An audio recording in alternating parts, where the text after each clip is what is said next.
السلام علیکم. وعلیکم السلام. وسیم بھائی بول رہے ہیں جی؟ جی وسیم بول رہا ہوں. وسیم بھائی میں بلال احمد بجرول ویڈ کر رہا ہوں کیرانے سے. جی جناب. میں نے ایک جگہ خبر پڑھی کہ معاف کرنا آپ کے کچھ تعلق سے کوئی غلط خبر چھپ گئی، اس کے بارے میں سچائی کیسا ہوا ہے؟ نہیں یہ تو میں صبح سے پریشان ہوں بھائی. صبح فجر کے بعد سے جب سے خبر لگی ہوگی ہے میرے پہ تقریباً ہزاروں فون آ لیے لوگوں کے چاہنے والوں کے، تو پریشان ہیں. تو انتقال ہو گیا. میں تو بالکل الحمدللہ ٹھیک ٹھاک ہوں. اب پتہ نہیں کس نے خبر اڑائی. تو میں اس کو آپ جیسے بس ابھی چند منٹ میں شیئر کر رہا ہوں جی اس کو.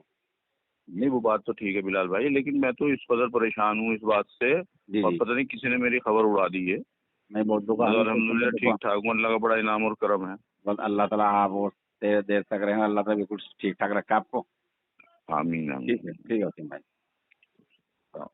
السلام علیکم سامعین. 9 ربیع الثانی اور 13 اکتوبر ہے. خبر کا عنوان ہے میں ابھی حیات ہوں، زندہ ہوں. یہ آڈیو آپ نے سنی، یہ مشہور شاعر وسیم راجو پوری کی ہے، جن کے بارے میں چند گھنٹے پہلے کسی نے افواہ اڑائی کہ وہ انتقال فرما چکے ہیں. یہ تحریر آپ دیکھ سکتے ہیں، اسی شخص نے تحریر چلائی ہے. الحمدللہ وہ حیات ہیں. اس نامہ نگار نے چند منٹ پہلے مشہور شاعر سے بات کی ہے. انہوں نے کہا کہ میں خود صبح سے فون سن کے پریشان ہو گیا ہوں.